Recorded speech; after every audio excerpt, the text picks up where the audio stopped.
Hello and welcome, folks, to another edition of RSF Radio. I am your host. This is a very special edition. This is the 48th episode. Today is July 19th, and I have a very special guest with me tonight. That's right, folks. You might know him from his Twitter. You might know him from SF5 Sim. It's WydD. How you doing, man? Hey! I've been wanting to have this conversation with you for a while. People might know you from the tech world of basically breaking into this game and others, and getting into the bits. But I have to ask you, I've been calling you WydD is that the correct way of saying your name? Basically, you can do it whatever you want. When I designed the nickname, I was 12, something like this, and I was French. I didn't know how to say it in other languages, so I designed it as wide, like large. But I see. People have been calling me all kinds of stuff around 4 letters. So that's pretty good. And what is really interesting is that every time that Event Hubs does an article on me, they block my name. Mm-hmm. Like it's only written, it's only 4 letters, but it's a combination of consonants that I have yet to see. That kind of reminds me of, have you ever heard, and you probably know this more than I do, but French rap that they try to make English sounds? Oh, we do this all the time. It's like but it's not English words. It's just like syllables that are, and it is. As an English speaker, I listen to it and I'm like, wait a minute, no, those aren't actually words. And actually, in French, we have plenty of kinda English words, but actually are not. Like definitely not, and we use it all the time. Huh. You use them all the time. Like I think jogging is something that you don't use. This is basically a sweater pants for us. Oh, okay, cool. Or it's the act of running, basically. Yes. So. All right. Well, enough talking about languages and how weird they are sometimes. Main reason I got you on the show is because recently you posted something that was profound, I would say, within the code of Street Fighter V. You were digging around other games, of course, running a whole lot of testing, and you made a huge post on Medium and on your Twitter account. But I kind of want to get into, like, let's reel it back, look at the history of what you've done so far, and leading up to this moment, to catch people up to speed. Well, basically the idea behind this was to replicate results that I've seen on Twitter, coming from the Twitter account Noodles, who is a very nice guy. And he really helped me a lot on this. So I really was sharing things that were different from display lag at the time. But the issue was that the methodology was completely different. And in order to compare those two results, you needed to understand exactly how everything works and how to read Noodle's report card. And to be fair, he did some videos on how to interpret his results, but I think he has something like 200 views and something like this. Yeah, because it was the tweet that went around the world before the truth of the tweet had time to put its pants on, or some kind of rubbish quote. I don't know. So basically, the idea was that he had trouble measuring SF5. He said that basically when he tries to make a measure, everything is blocked, and he doesn't know why. And basically, I was saying, man, I kind of can do the measure with his method because I have some spare materials that I have and some spare parts. Sorry, and let me try and figure out how we can measure input lag. Because his method mostly relied on a visual cue of taking a video frame by frame. Yeah. So basically, let's explain how the method works. So you've got a controller. Basically, we like to use a very fast controller. It's usually either the Brook Universal Fighting Board or the PS360 that was very used something like 3 or 4 years ago during the 360 and PS3 times. And those on PS4 have the best, or at least have the best reputation in terms of speed. Yeah, in terms of what types of input systems are out there, that's kind of the best. Yeah. PS360. PS360 and Brook Universal Fighting Board. But the issue with PS360 is that you still have the 8-minute disconnect. So that's why it's not used usually. And Brook fixed everything with the UFB. So basically, you take this and you take your favorite gaming device. So either a PC or a console or whatever you want. This console will give you HDMI.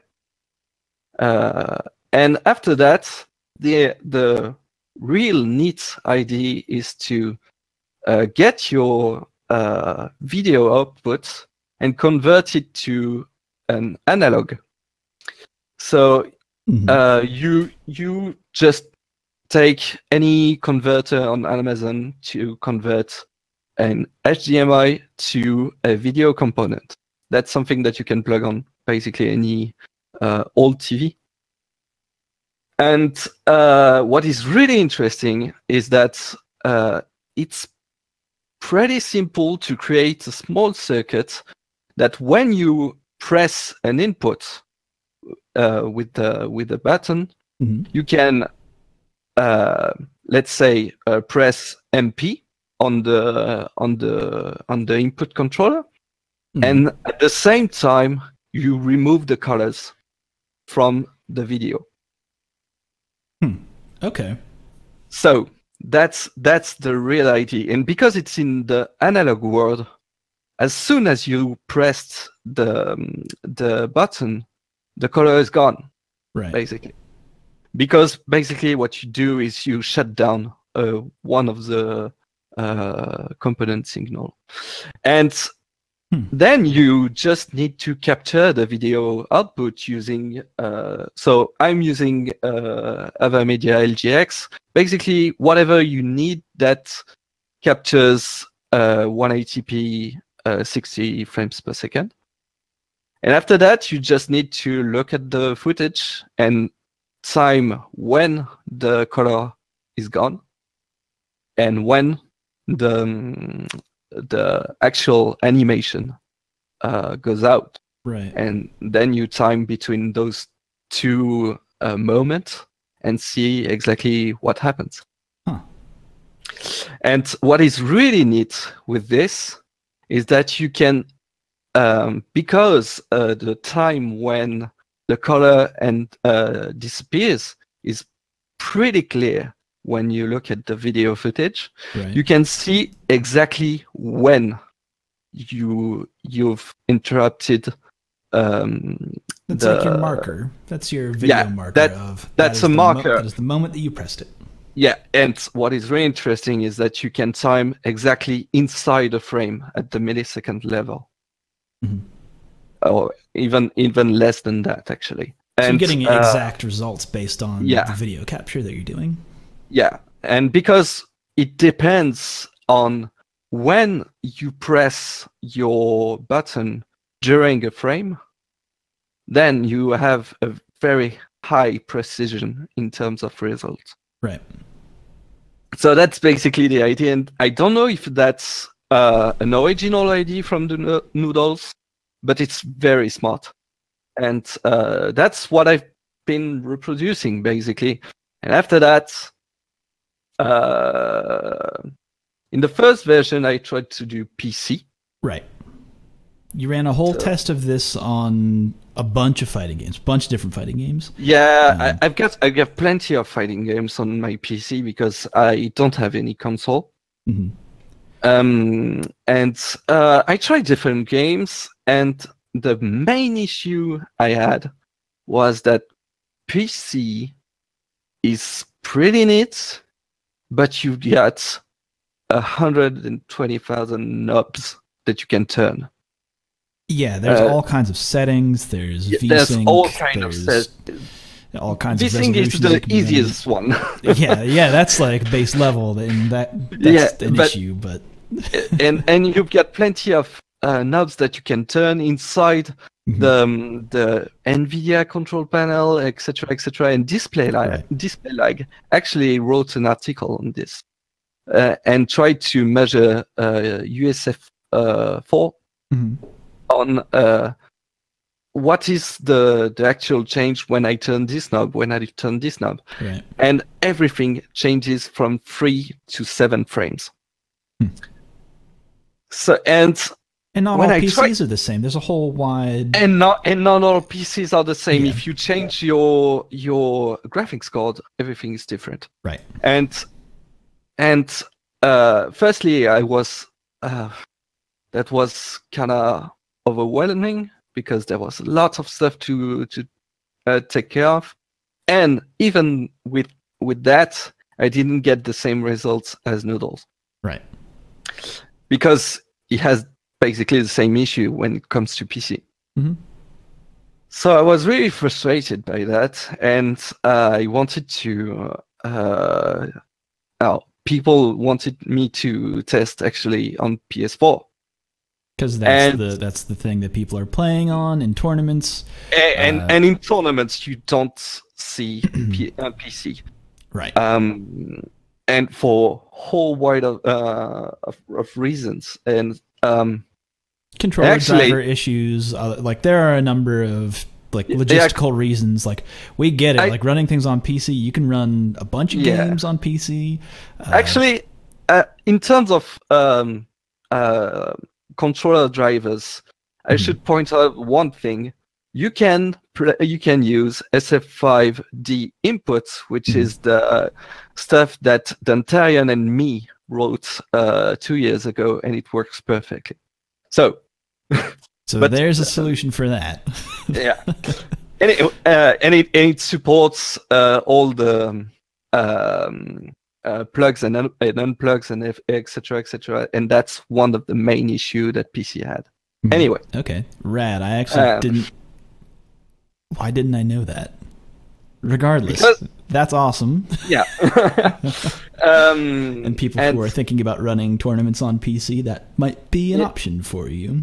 Yeah, if you have the hardware for this, right? You can try and do this. Anyway.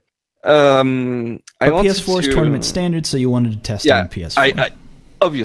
Obviously, and I turned to some friends I have on the French team, which is called Bagro Point, which is basically crouch heavy punch in French. Oh, that's rad! I didn't know that. That's cool.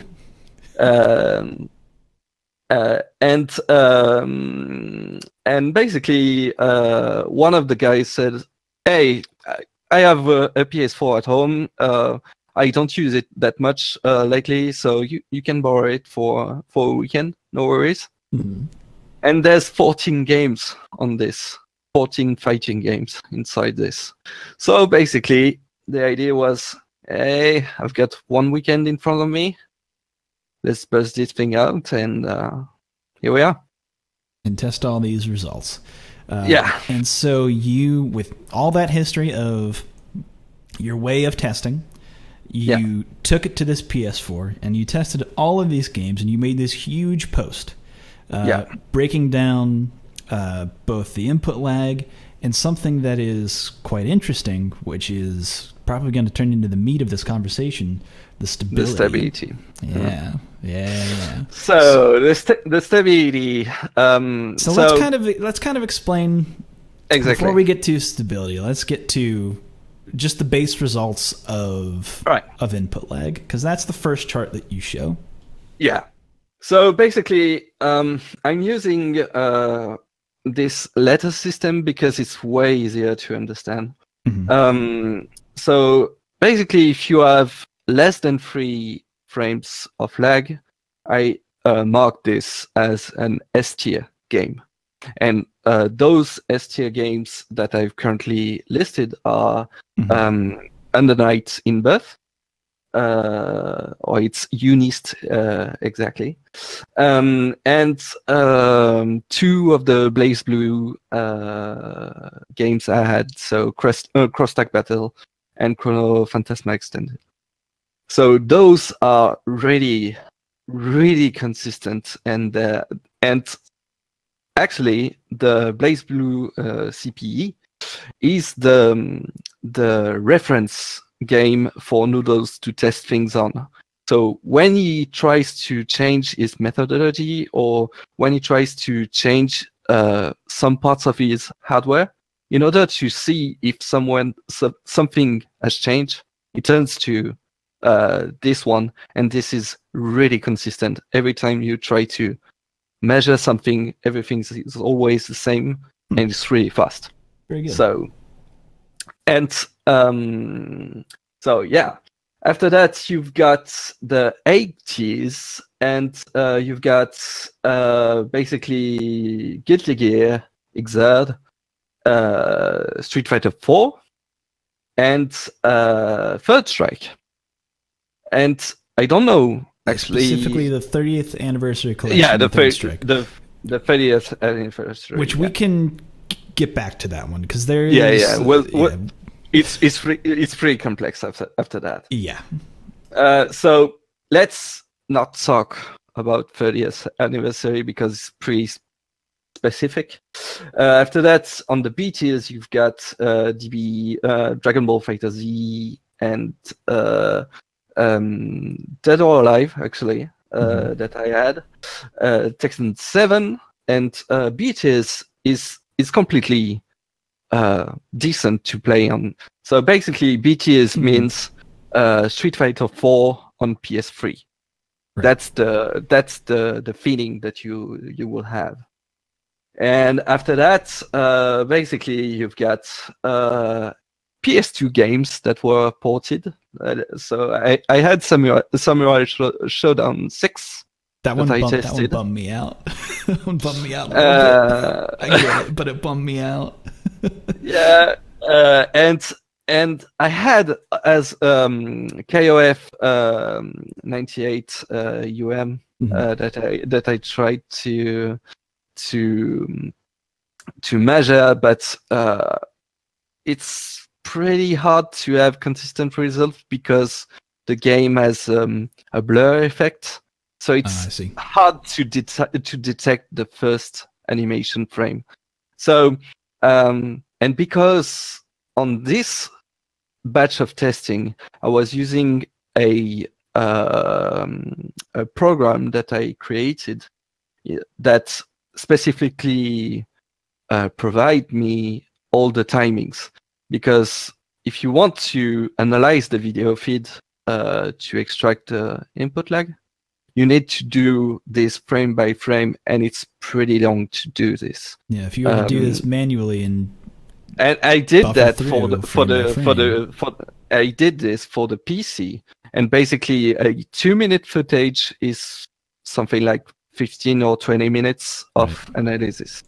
Right now, it's just a program, and in one or 2 minutes, I have all the results. It's way easier. Right.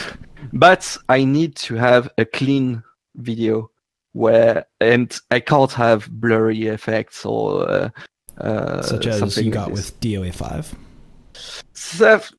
DOA5 is not the main issue. The main issue was Tekken 7 because because Tekken 7, the first animation is basically one nod of the head. So the first frame is just one nod.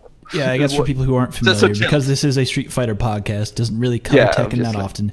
The startup frames of Tekken normals are generally a lot slower. Yeah, it's 10 frames basically.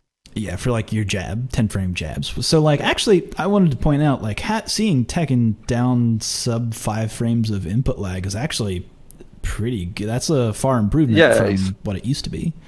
Yeah, definitely, and it can be totally run in tournaments without any issue at this, especially for Tekken 7 where it's 10 frames of lag. 8 frames was way beyond acceptable, I think. Yeah. But right now it's decent enough. You can play. Yeah. It's totally fine. I mean, come on. We're using SF5. So. Right. If we're using SF5 as our base point here, as our lowest bar, well, it's totally fine. So and then after that, you have got SF5 at the 5 to 6 frame mark, but we can talk about stability.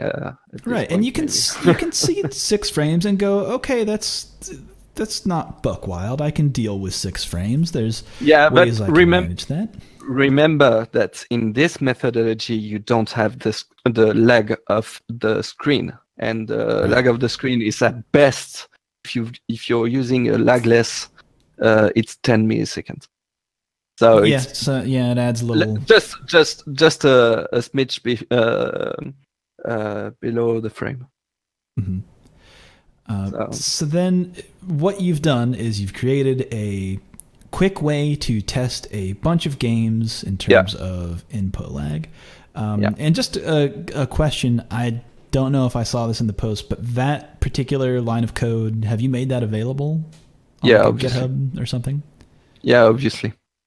Right. That should be clear. All of this methodology and the ways of doing this, everything is open. Yeah, you have presented all of this for other people to please test and get other results, just so that there's more than one. We don't want to just have more than one. We want to see more than this, obviously.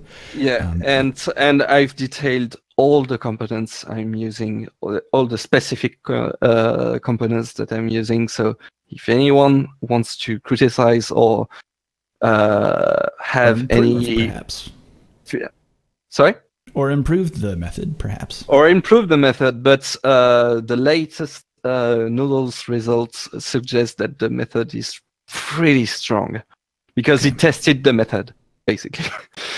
Yeah, right. just to see if everything was robust enough, and it seems to be. So let's dig in here. Yeah, stability.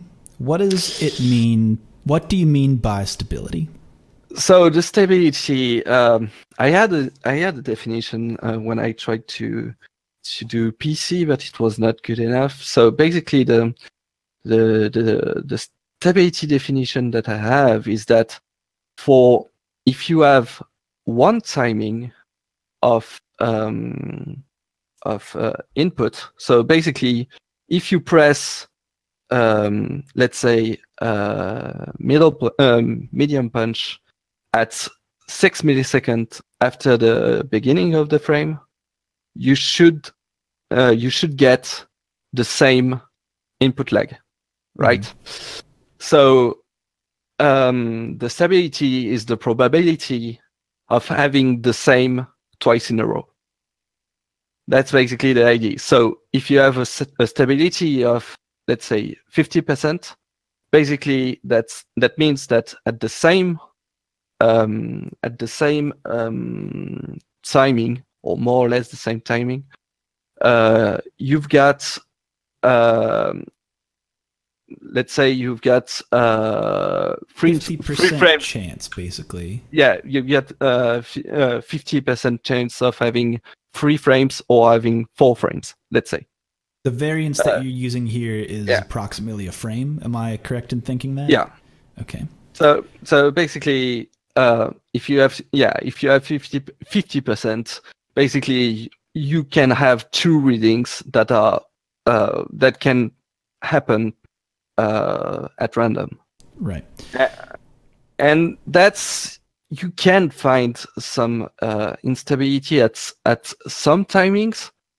So basically, when you press your button at the end of the frame, basically that's exactly at the same time that the game computes the next frame.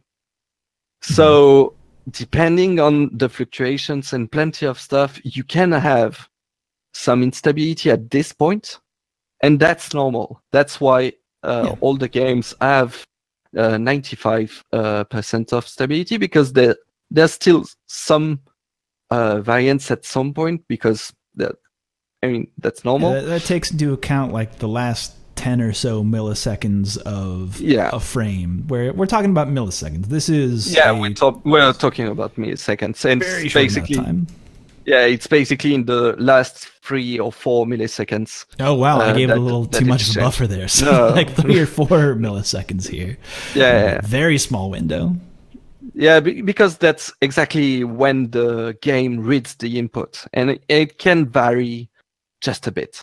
So, but it's always at the same time during the whole engine computation, I should say. So, because from what I know of how you've done it, you've also made it so that the button presses are random as well. Yeah. So basically, what I do is that I take a button and I press like a madman for 3 minutes. Actually, it's kind of painful at some point. You got to switch from the index to the middle finger to the ring finger, and then by the end you're using the pinky. And you've never used your pinky that way, so it's all kinds of bad news. Because basically, I've just binded to a D-pad that I had, that is spare pad that I had, and at the end of 3 minutes, I did something like 200 presses of my thumb, and it's actually painful. Sustained overaction of the. I get it. So basically, we've got 180 to 200 data points at the end. It's a big sample. It's a big wide sample size that you're pulling. Yeah, and that's actually one of the first time that we have such large data samples. And, yes, that is worth pointing out, because Noodle's post was really only, I don't know exactly how many. No. He did quite some, but he does this manually still. Yeah. It's limited to his own sanity, basically. Even though he prepares a lot so he extracts exactly the right frames, and then he can just analyze it. But basically, what he does is usually he tests something like 6 to 10 data points for each millisecond. So it's between 100 and 150 results. But he's using it, or he's doing it in such a way that it was really hard to discover the bad pattern, I should say, from SF5. Yeah, because there's a problem here, because if you look at this chart now, you can see that most of these games are up at least above 90, some variance between 97 to 92. I consider that something above 90 is really solid. Yeah, you're almost guaranteed to get the exact amount of input lag for nearly every single button press. Yeah. Again, to account for if you might be pressing at the end. Very small variability, so it doesn't. Yeah, and that buffer window at the end, in terms of milliseconds, probably varies a little bit. Like, it's probably really tight up on Guilty Gear or Rev 2, like And actually, it depends on your controller as well. So that's why we want to have the fastest possible controller. Right. You're right. Oh yeah, I didn't think about that. Very interesting. So there's that. But then you look over here at this chart and you see Street Fighter 5 sub 50 at the end. Yeah, sub 50 is pretty bad. It's pretty fucking bad. No. I'm sorry I swore. No, you can swear on this show. You can absolutely fucking swear. Yeah, I didn't warn you before, but you can fucking swear on this show. Okay, perfect. It's totally fine. It's got all the proper markings. If you're a kid listening to this show, I won't rat you out to your parents. Don't worry. Basically, 50% is already horrendous. Right. Basically, but here we are below it, and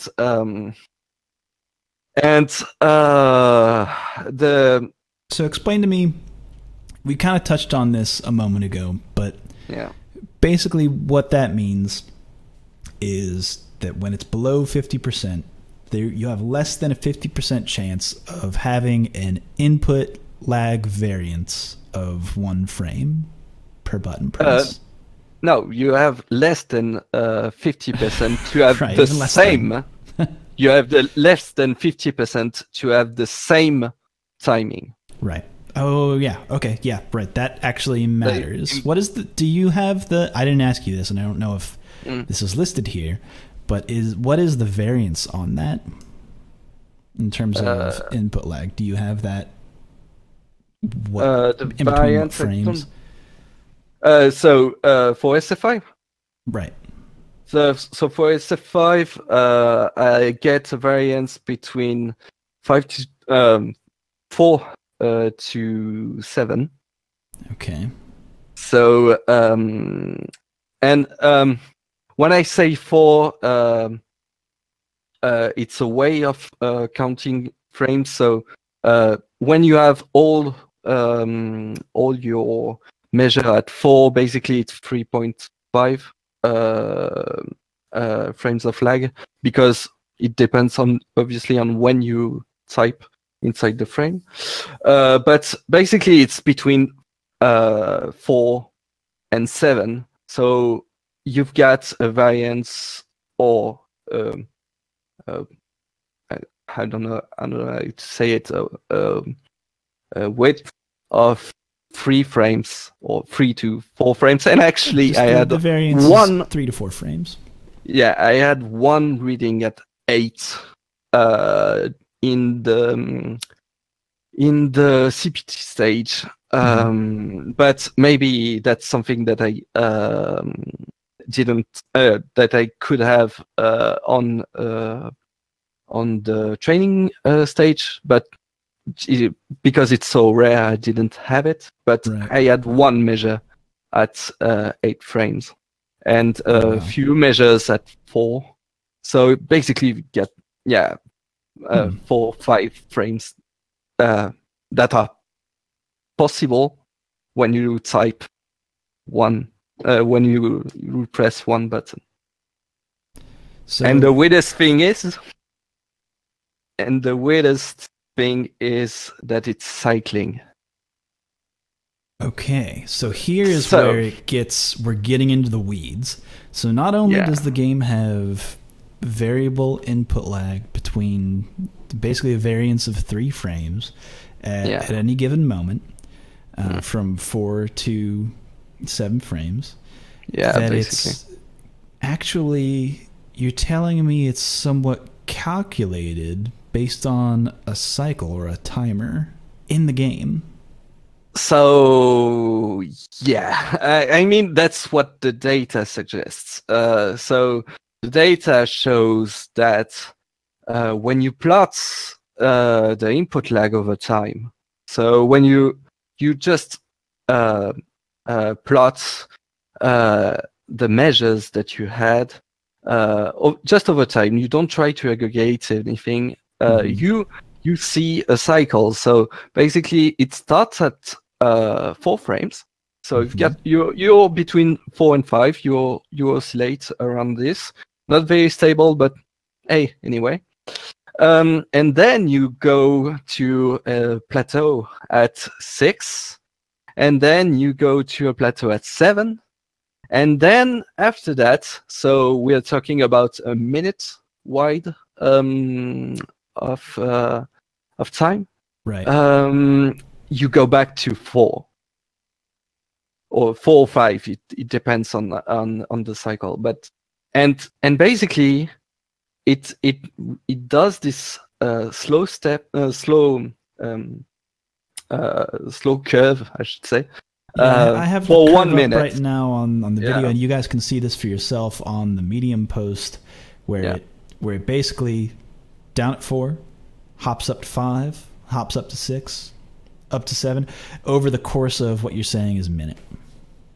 Yeah, it's basically a minute. It's not a pure exact timing, a pure exact science. Right. But because basically, there's some variance here, but that's what it appears to be. This is it's around a minute. Right. It's around a minute. And actually something that I didn't write here is that it seems to be consistent. Like if you in terms of the exact cycles, like if you restart the match and do the input at kind of the same timing, you will see that it always starts. I can't remember if it starts at 4, but you can put the two curves or the two plots right behind the one behind the other, and it matches. Not perfectly, obviously, but the cycle seems to be somewhat timed, and it's pretty weird. Okay, it's weird that the cycle starts at the start of the round, effectively. Yeah, but or at least that's what the data suggests. That the data suggests, and it's again, I'm really strongly encouraging people to replicate this and to have more inputs in terms of so let's try to do this on other stages, try to do this on etc. So that's what I suggest, because I only did something like 5 sets of measures, and I did one measure with the video feed of 5 minutes in order to have more data and to really see the cycles, and you can see 5 cycle, because it's basically 1 minute. Right, yeah, because you saw this data aggregate in such a way that you were like, well, this is suggestive, and then you repeated it and got basically, from what you're saying, because you said that you stacked these up next against each other, or at least put them kind of the same way. Yeah, just to take a look, and they so basically it's having the cycle is pretty consistent, and that's mind-blowing. Right, it is. So what that means in the code is that there is a timer somewhere that is affecting. So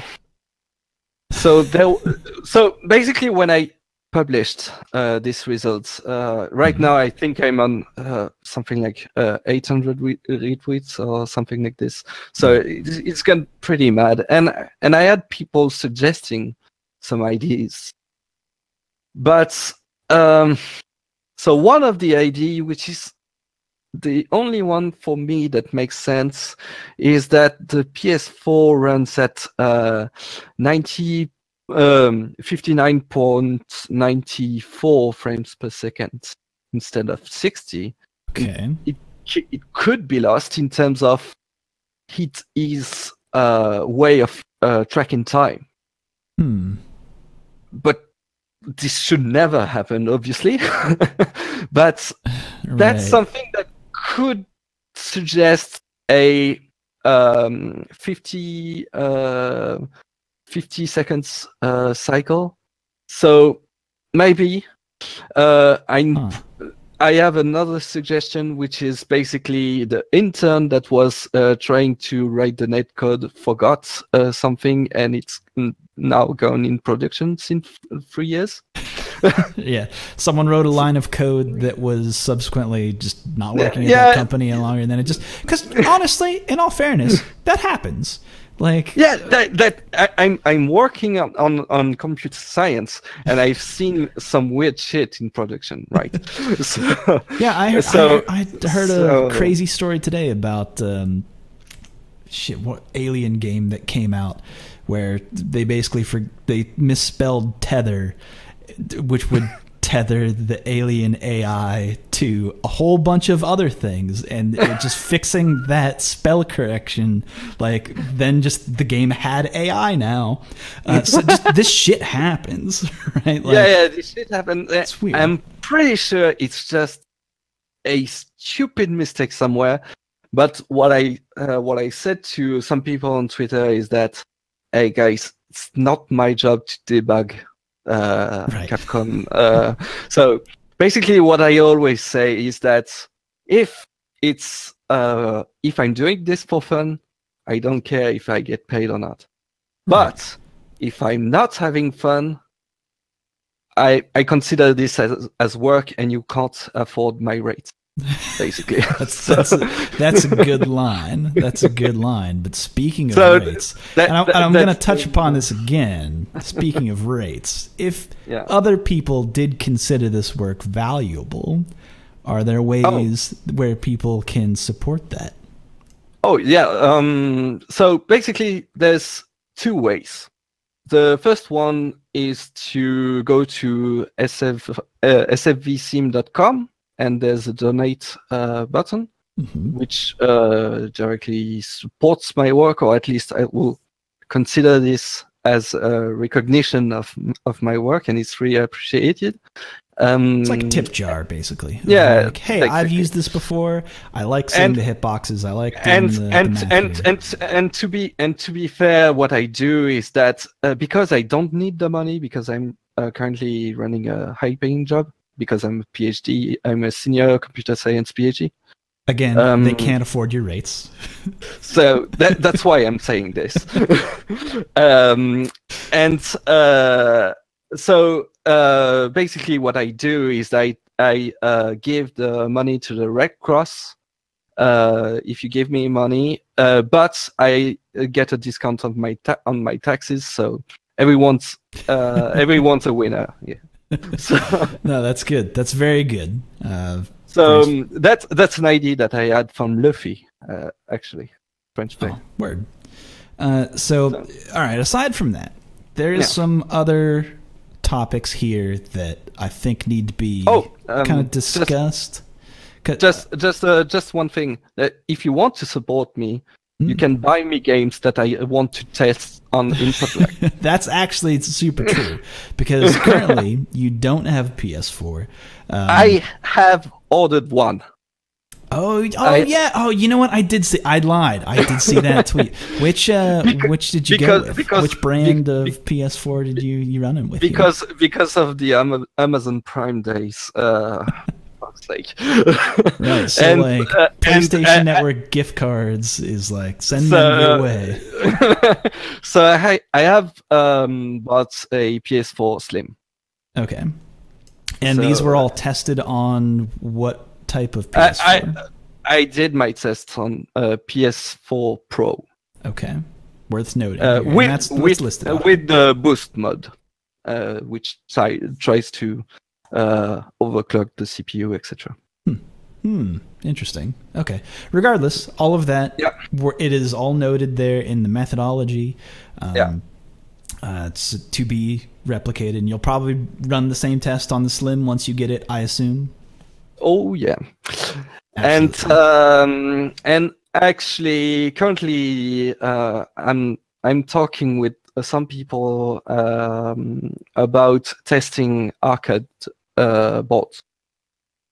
Like because when I tweeted the 30th anniversary results, I have all the Super Turbo community that was kind of mind blown by this, and they wanted to replicate plenty of stuff with the boards that they had at home. Yeah. So basically, they were saying, hey, "Can you find the CPS2 somewhere?" and do the same tests. Yeah, because that's kind of the other thing that I wanted to talk about along with your tests, because other people might see this and say, oh, I see your test for Super Turbo. That's got some variance on it too, and there's a couple of answers for that. Yeah, and I really think that it should be stressed on because, unfortunately, in this mess that is Twitter, you can't edit a tweet. Mm-hmm. So I couldn't make a great erratum or a correction on the result that I had. Right. And so about Super Turbo, hyperfighting, and alpha 3, mm-hmm. I have some weird stability, which is around 60%. And I was kind of worried about this, but I tried to do the same experiment. You thought perhaps it was the emulation or with the game itself, but you and for First Strike it was perfect. And I remembered Noodles that was saying, "Hey, I'm getting weird results for Super Turbo." Mm-hmm. So when I published this, Dandai contacted me on Twitter, and a few people like TS Saban and people that really knows the older games. The older games and what's wrong with them. Right. Or what's wrong, or what's specific, I should say. It's what not was wrong. Yeah, what they were actually like. Yeah, so basically the idea is that for, let's say, Super Turbo, the speed of the game is actually 150%. Mm-hmm. So how the game works is that sometimes it just skips or drops a frame. What I discovered, so I kind of knew that, but I didn't knew the exact bits in details. And I don't think anyone knew the exact numbers, or no one was doing this actual testing. So, we just all knew that it was dropping frames. So I've seen some posts with the exact variables, etc. Oh, okay. So someone pointed me that, and unfortunately I'm not. So basically, I discovered fighting games in the Street Fighter 4 eras. Mm-hmm. So I'm not knowledgeable in terms of the older games and how they work. But people are really nice and are giving me plenty of links to read, and that's pretty cool. And so basically, when you know that some frames are dropped, if it's a frame during your input lag, obviously you will have different results because the animation will go will be seen before or after. Mm-hmm. So the idea that was suggested by some guy on Twitter, I can't remember his name, is that to test Championship Edition, which is basically the hyperfighting engine because it's on CPS1, with a speed of 100%, with no frame skipping tech.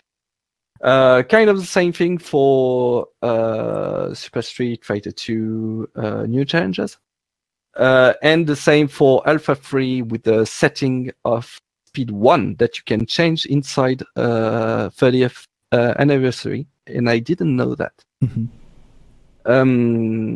And when I got those results, I have a really high stability and everything is back to normal, basically. So what it suggests is that the emulator is not an issue, at least for stability. And the input lag seems to be, but I need to confirm this with the True Arcade, the input lag seems to be 1 frame higher than the arcade. Yeah, you might be getting some CPS2 boards in the mail sometime shortly. No, so for you guys, I found someone in Paris that because I live in Paris, who is willing to lend me his CPS2 for some tests. So, cool.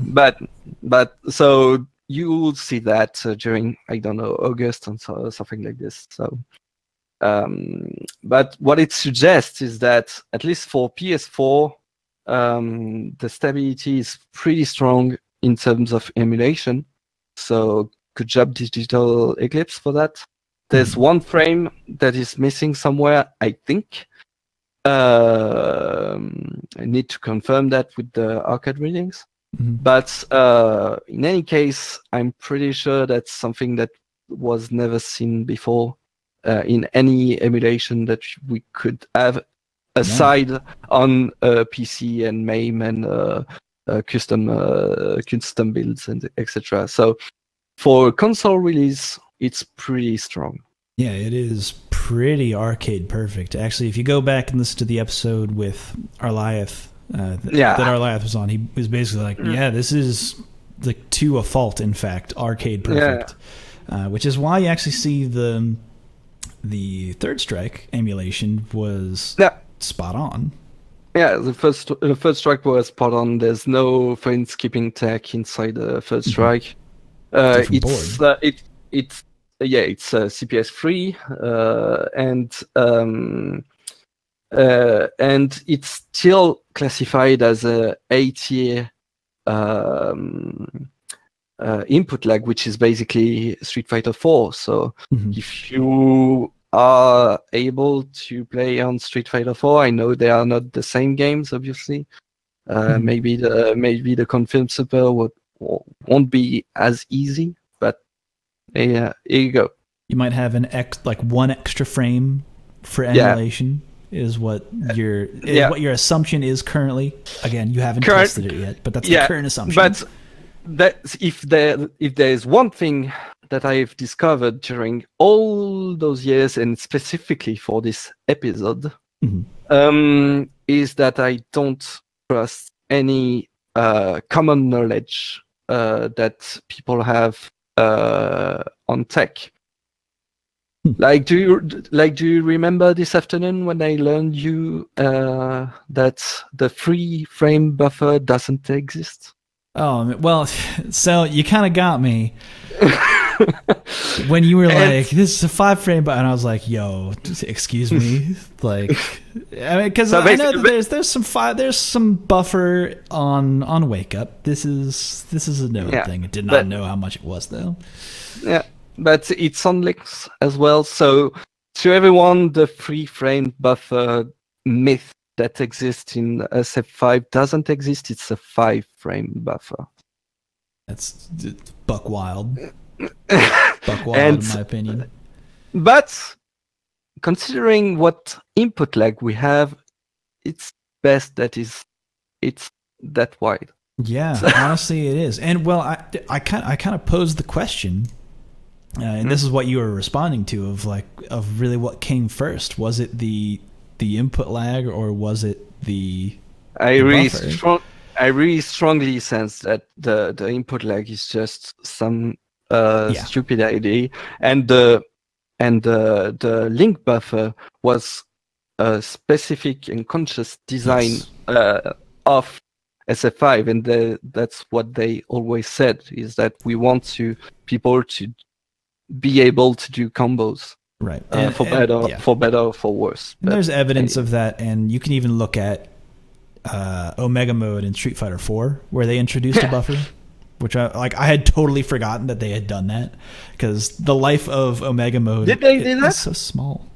Did that? Yeah. I didn't know, actually. Well, I rarely played. I rarely played Omega, actually. Yeah, so. Some of the core mechanics of what they changed for the Omega was Oh yeah, like this is totally them getting ready for Street Fighter 5. Yeah. I know. I know because I talk to the tech people and they are always saying, oh, this is something that was already done in Omega for Guile or shit like that.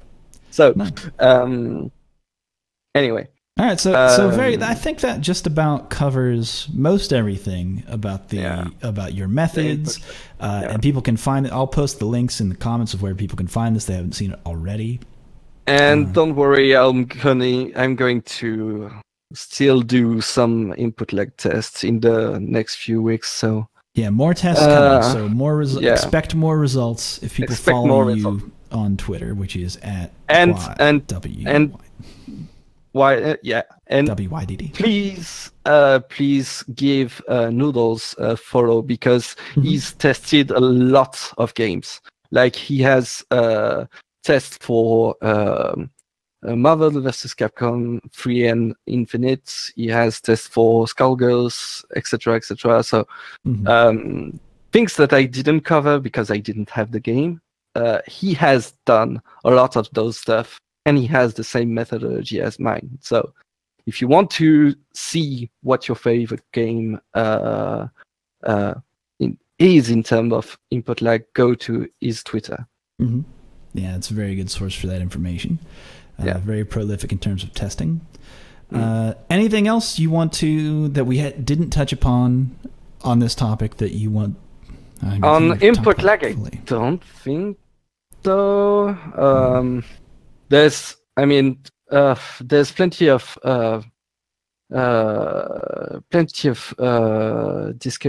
debate that was going on lately. Oh yeah, and hot debate. People really hot debate. And actually, there's one thing I want to mention is that one guy on Reddit detected the variability of SF5 very early, which was iBanana Killer. Yes. And unfortunately, he got shit on because he did. Your testing method isn't the display lag method. Get fucked. It was hey man, I'm posting my method right here. Like it is what it is. And he had really good results. He had really a strong method. Yeah, and everyone was saying, "Hey, it's not display lag. You don't count basically," and he had decent way to do this. Not perfect, obviously, but at least this guy was not just reading Reddit or reading Twitter and say Street Fighter 5 sucks and etc. What he did is that he measured the stuff, and that's something that people should do more often when they see something. Don't take it for granted, please. Yeah, put even me into it. Even me. Yeah. Like for instance, currently the current knowledge is that the PC version is very stable. That's something that you can read everywhere. I'm not convinced of that, and I did the results and I did the measures. So I'm not convinced because I know what the limits of my methodology is, especially on PC. And on PC, if you have this hardware or this hardware, maybe you'll have a large variability. So don't take it for granted, people. run the tests because run the tests if you can. The information is out there to do it. Yeah, and I open everything in order to have some nerd somewhere in the world reproduce my results. So. And all of that is linked in the Medium post, and people can find it obviously pretty much everywhere. Yeah. Okay. Good. That's it. That's a good positive note. If you care about something and you want to dig into it, do the work. To do it, you do it. You have to test yourself instead of just retweeting the memes. Don't just quote tweet something as if you know what the fuck you're talking about. Yeah. Sometimes you don't. And what I like, and I get a lot of credit for this discovery, and I think it's mainly because I had so firstly I obviously explained all the main methodologies, so that's one thing. But one of the things that I did not anticipate is that people were calling me a doctorate or a PhD, and because I have a PhD, it must be true. I'm gonna start calling you Dr. WydD now. Hold on, folks. I got a DM from Dr. WydD. That's the best thing I could ever say. I'm gonna continue to say that. And please, people, I'm a computer science PhD, but you don't need a doctorate to have those results. Please. Yeah, no, like they're very reproducible. You can do it. Like you can dig into it. It is all there for you to. You can even do this with your iPhone. It won't be as perfect, but you can have some things and you can see the variability. So, all right, Dr. WydD. That's so. I've kept you for a little bit. That was. I didn't think we would talk about this for an hour, but we fucking did. Oh man! And I'm very sorry because I tend to talk a lot. No. Because I wanted this to be a full explanation of everything so that there can be no confusion. This is just a very clear-cut response of if you don't like reading words like I did, reading is terrible. Don't ever do it, kids. Only listen to things. Only listen to things dictated to you by people who know what from doctors who know what they're talking about. You're doing damn it. That's so good. Oh man, I can't. You can't undo that now that that's a viable path. All right. For fuck's sake. All right. So, as we like to conclude any episode where I have a guest on, a new guest, I will extend to you the questions. If you could maybe answer these if you have time. Yeah. The same question I ask everybody. Two of my favorite questions to ask anyone in the FGC. The first question is, what is your favorite normal attack in any game? Normal attack. So, please don't cheat me on this because... So, I'm a Kami player. I thought you were a doctor. How can you get a doctorate with the... Don't you need a brain to be a doctor? Please don't cheat me on this. I know Kami is going through some struggles in terms of reputation right now. Yeah. But anyway. I digress. Yeah, please go ahead. What is one of the normal I like really on her moveset is in Street Fighter 5 it's the back medium punch. Mm-hmm. In 4 it was and in early version it was the close medium punch. And this is such a good move. And so basically what it says is that you can't cross up. You just don't have the right to cross up. It's that fist in the air. It's that all the way up. It's that all the way up. And even though they nerfed the hitboxes twice, it's still hella good. So so you basically just can't cross up Kami if you're on point. And in Street Fighter 4 you had an absurd frame data on this one. You had 4 frames startup, and if I remember correctly it was +6. And which for Kami was ridiculous. Yeah. So basically, you could do close medium punch, back crouch medium punch, spiral arrow, etc.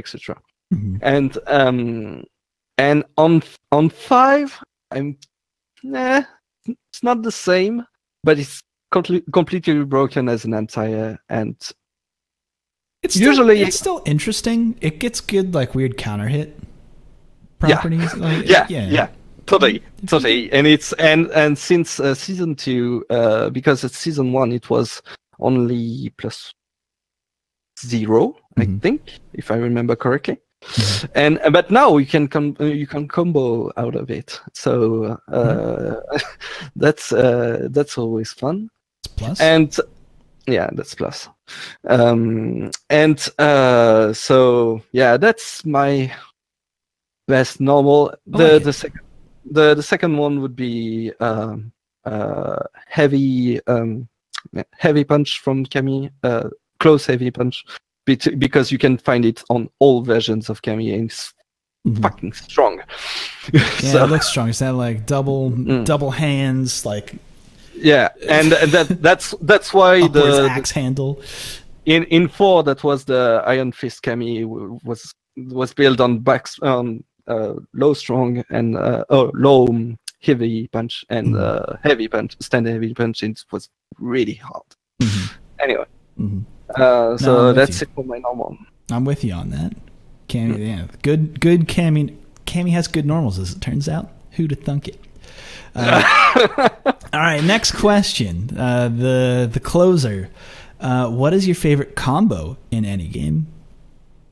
I don't know, because basically what you need to know is that I'm basically a gold player. I can't do really hardcore combo, but if we take the combos that I can't perform, I really liked and always liked the Chun-Li cycles in Street Fighter 4. Oh yeah, good in answer. The corner. Oh my goodness, yeah, there's some good videos with Chun-Li.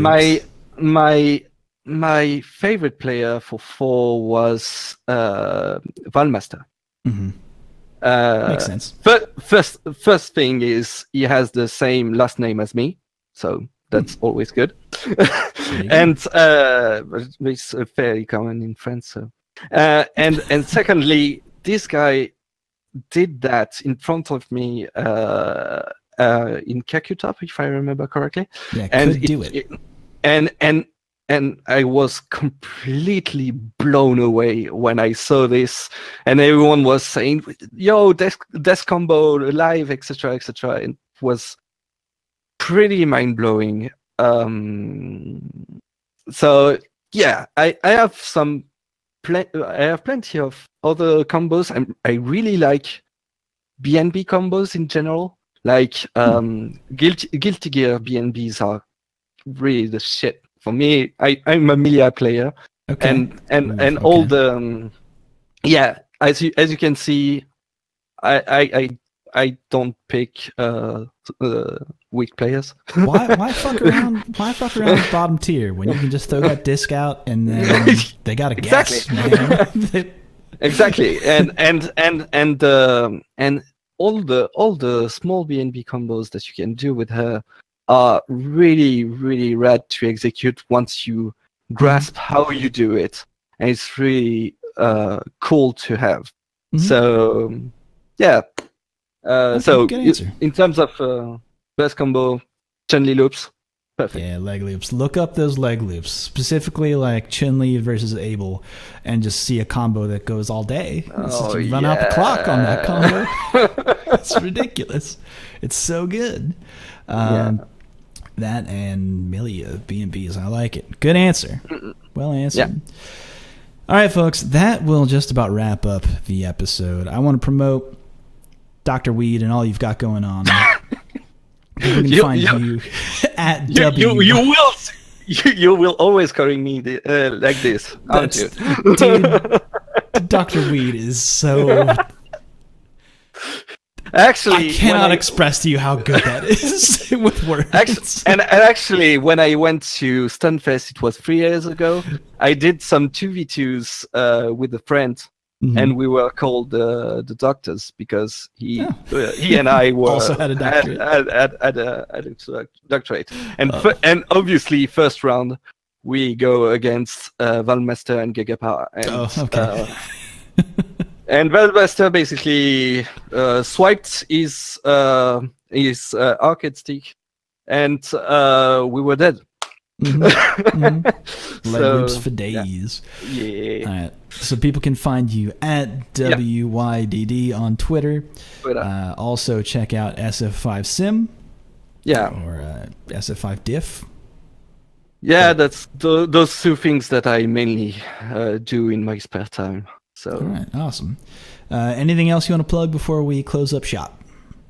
No, I think it's okay. I think we talked a lot. Yeah, I just want to make a quick shout out to all the tech, the really master labs that you can find either on Twitter or on Discord. So guys like I don't know, Hudson or Ominous or Ariat.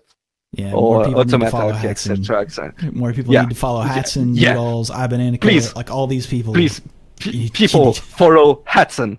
Follow Hudson if you want to have great friends that are great tech. Follow this guy. He's a madman.